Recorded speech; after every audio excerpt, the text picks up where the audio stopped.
A primeira vez que eu escutei falar de você foi cara, sei lá, deve ter 20 anos atrás. Eu era muito amigo dos irmãos Jaúde, né? Eu sou até hoje, mas eu tinha muito mais contato naquela época. E eles falavam muito de você, pô, o artilheiro, o Antônio vai lutar com o artilheiro, vai treinar, não sei o que lá. Então, a primeira vez que eu escutei falar de você foi através da luta olímpica. Sim. E aí eu queria entender, você começou através de que luta, de que arte? Eu comecei no judô muito novo, com 6 anos de idade, seguindo os passos do meu pai, Arnaldo Artilheiro, que foi um grande peso pesado no Brasil. Judoca, Um grande judoca de nível internacional, que disputou campeonatos mundiais. Né? Para você ter uma ideia, quando eu conheci o Aurélio Miguel no Flamengo, treinando lá, ele veio falar, você é filho do Arnaldo Artilheiro? Então, meu pai era um cara muito respeitado no judô. Então, eu seguindo os passos dele, comecei muito cedo. Só que eu gostava muito do estilo dos atletas europeus. Eu nunca fui muito fã do judô japonês. Não sei, sabe? Eu acho muito porque eu tenho descendente europeia, meu bisavô, bisavó, de repente é uma coisa relacionada à genética, né? Então eu comecei a fazer o wrestling para me ajudar no judô. Porque eu gostava muito de catada de perna, por mais que eu fizesse seu inagê de joelho, algumas técnicas clássicas do judô, eu gostava muito a gente gostava muito desse jogo de rabarelli, de cataperna. A gente estudava os caras estonianos. E eu comecei a fazer o wrestling. Só que o Antônio era um cara que era nosso amigo, assim, e falava, não, você tem que fazer o wrestling. Ficava botando aquela pressão. E acabei fazendo, treinando aqui, treinando ali, com o Jefferson. Jefferson Latazana começou a puxar uns treinos ali um cara que iniciou tudo, né? Apresentou o wrestling pra mim. Ele e o Antônio, né? E dali eu fui pro Daryl Goller, falecido, saudoso, grande mestre Daryl Goller. Faleceu ano passado. Né? Isso. E me ajudou muito. E o Leitão. E rapidamente, cara, eu comecei a ficar muito bom. Aprender muito rápido. Desculpa. E comecei a viajar. E aí eu fui pra Bulgária mais de 6 vezes. Eu, Antônio, a gente ia muito à Bulgária e treinava lá com a seleção olímpica e tudo mais. E eu comecei a me destacar muito. E dali eu ganhei 7 títulos nacionais na luta olímpica aqui no Brasil. Fui terceiro lugar, fui o terceiro melhor das Américas, do continente americano, no Campeonato Pan-Americano. Lutei com o Mihail Lopes, o maior wrestler da história, depois do Carelin, ou melhor que o Carelin, que falam, 4 vezes. 5, né? 4 vezes. 4, né? A melhor luta foi no Colorado Springs, quando eu me classifiquei para Beijing. Eu estava treinando uma posição, eu estava muito forte, estava com 125 quilos, estava gigantesco. Hoje em dia eu tô 102, eu bem magrinho. E ele me levantou, eu troquei o quadril e quase montei nele, e caiu. E ali era a minha chance de fazer um ponto, reverter e de repente encostar ele. E foi a semifinal. Eu tinha ganhado o mexicano, aí ele foi a semifinal com ele. E em pé foi 0-0. Mas o cara, né? Mihail Lopes, né, meu irmão? Apertava ali a costela, parecia que explodia a costela. Depois da luta, carne viva. Uma loucura. E ali, na disputa de bronze, eu ganhei do colombiano, um garoto que era bicampeão pan-americano, júnior, muito forte, 150 quilos, bem jovem. E aí eu ganhei medalha de bronze. Ali era para ter ido à Olimpíada de Beijing, junto com o Adrian e o Antônio, mas a Confederação Brasileira de Luta Olímpica teve alguns problemas políticos com a federação, a FILA, e a gente foi capa do jornal Globo. Promessa não cumprida, tira Rodrigo Artilheiro das Olimpíadas. Caramba, cara. Enfim, ali acho que começou a ser meus últimos passos na luta olímpica. E depois dali eu ainda fui disputar um mundial de beach wrestling na Bulgária, em Obzor, e eu fui bronze. Fui bronze no mundial de beach wrestling, ganhei do búlgaro, ganhei do turco, campeão da luta de óleo. Enfim, só a fera, né, nessas modalidades. E sempre fazendo tudo junto, né? Fazendo judô, jiu-jitsu, MMA. O que eu acredito, eu vou falar isso lá na frente, eu acredito que o cérebro, as coisas são muito, muito interligadas. Eu acredito, ao invés de muito específicas, né? Quando você fala de neuroplasticidade, você fala de desenvolvimento dos neurônios, a interlação, a capacidade. A interação desses neurônios em prol de quê? De resolver problemas, de abrir caminhos para o cérebro. Então, eu acho que é isso, cara, que o wrestling me ajudava não só no judô, mas como em vários aspectos da vida, assim como a música me ajuda, como a escultura me ajuda, entendeu? Um complementava o outro, então. Exatamente. Na luta, mas eu eu tô vendo que não só isso, né? Tem um aspecto aí também, que você já puxou aí a questão da escultura, da música, né?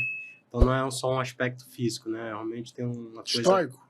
É porque tudo é ritmo, né, cara? empírica. Estoico. Histórico. Você vê, Esquece porra, empírico. o ritmo tá muito presente histórico. nas artes marciais. No MMA, no rap, no ritmo, Uhum. né?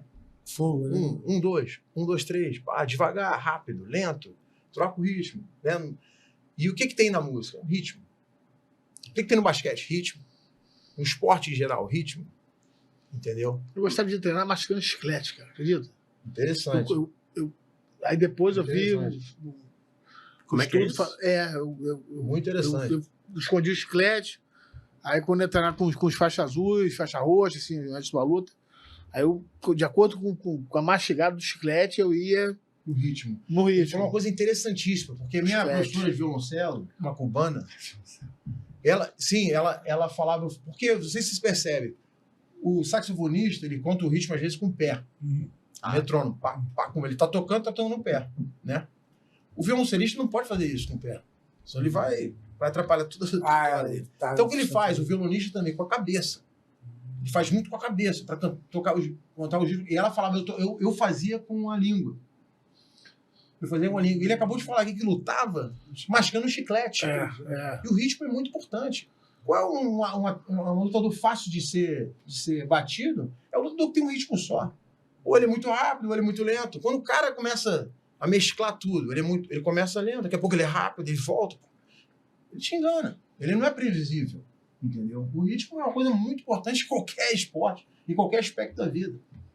Exatamente. Entendeu? Isso daí. E para o músico é primordial o ritmo, né? Você tá em inglês steady, né? Na música. É muito importante. Tileiro, a nossa comunidade de lutadores, né? Vocês representaram muito bem ao longo da nossa vida, é tido como uma comunidade meio bronca, né? Como pessoas que só querem sair na porrada, testosterona, meu irmão, guerra e não sei o quê. Como é que se dá a sua formação para você ser um lutador tão completo, tão bem sucedido, mas também tem envolvimento com a arte? O que aconteceu? Com a cultura?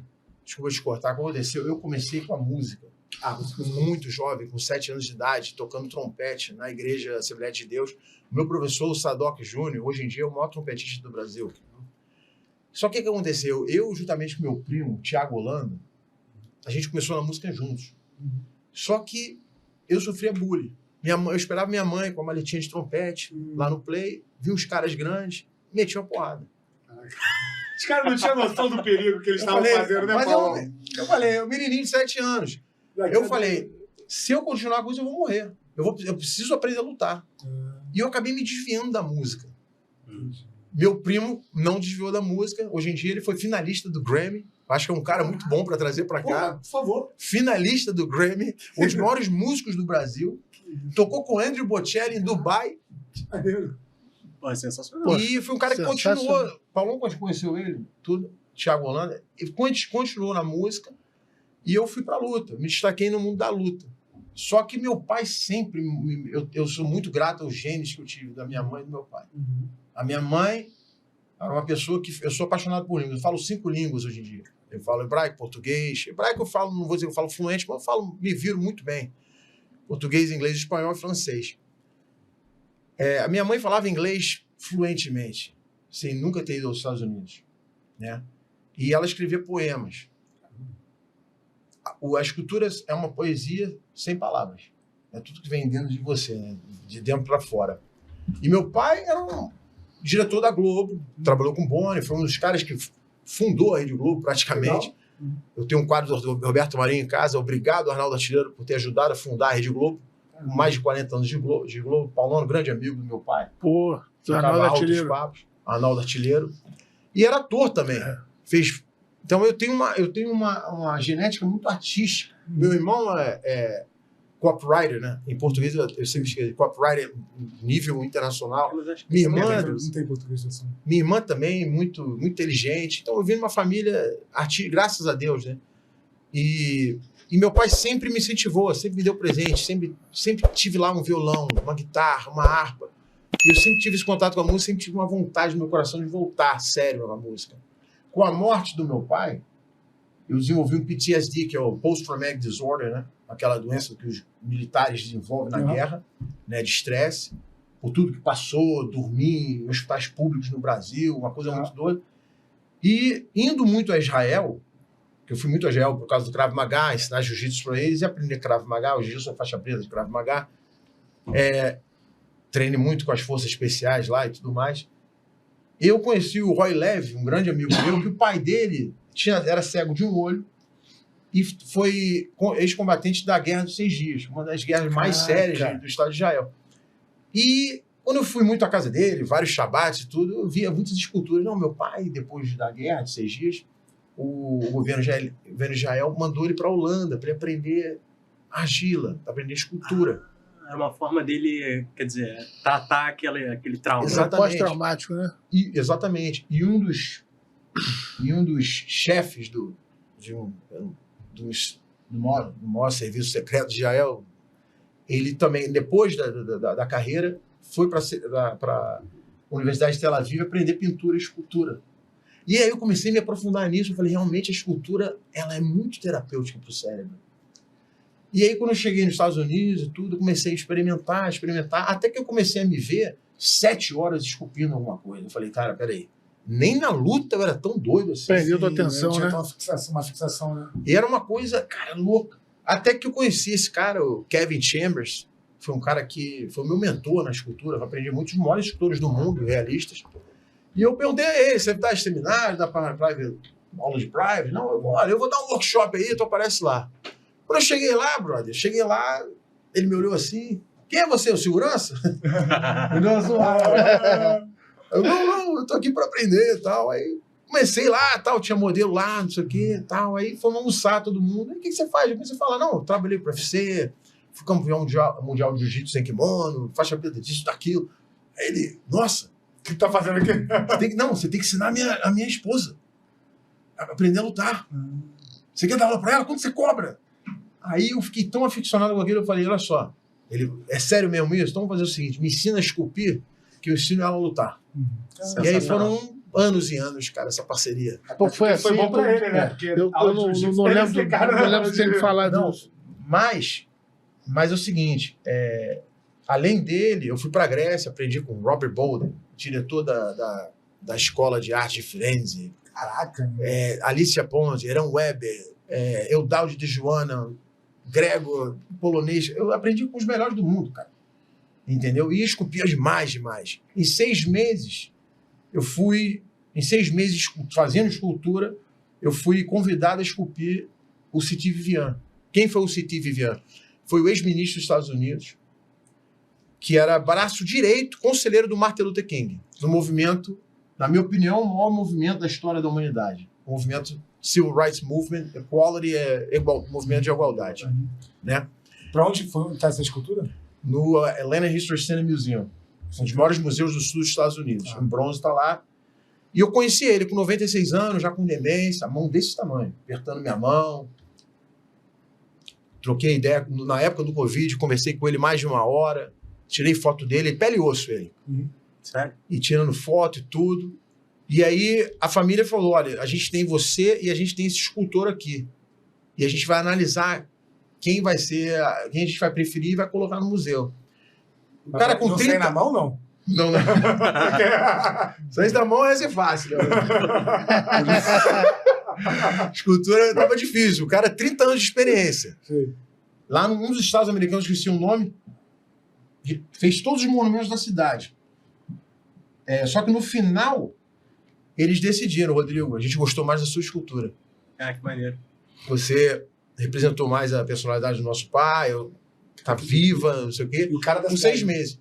E no mesmo dia que ele morreu, o Siti Vivian, o John Lewis morreu. O John Lewis é outro civil rights muito importante. E o Kevin me ligou. Rodrigo, faz a escultura do John Lewis também. Eu não sei, eu nunca... Faz, você consegue, vai, faz. E eu fiz, junto com ele. E aí a Lauren é a esposa do Kevin, me ensinou muito sobre arte, sobre fotografia. Um dia ela estava lá com o Kevin, as 2 escultoras estavam lá, ele falou, amor, vai lá no estúdio ali, pega a minha escultura, por favor, do John Lewis. Aí ela foi lá. Quando ela chegou lá, estava a minha e a dele. Aí ela falou, amor, qual é a sua, qual é a do Rodrigo? Esse foi o maior accomplishment, cara. Eu consegui. E ele ficou branco, né? Caramba! E ali foi um grande accomplishment na minha vida, né? Porque o Kevin é um dos maiores do mundo, né, cara? E aí, gostou desse corte? Então já segue a gente no YouTube, se inscreve, compartilha esse vídeo com seus amigos, curte o vídeo e não esquece de seguir a gente nas redes sociais, Instagram e etc. Copacabana Talks. Valeu!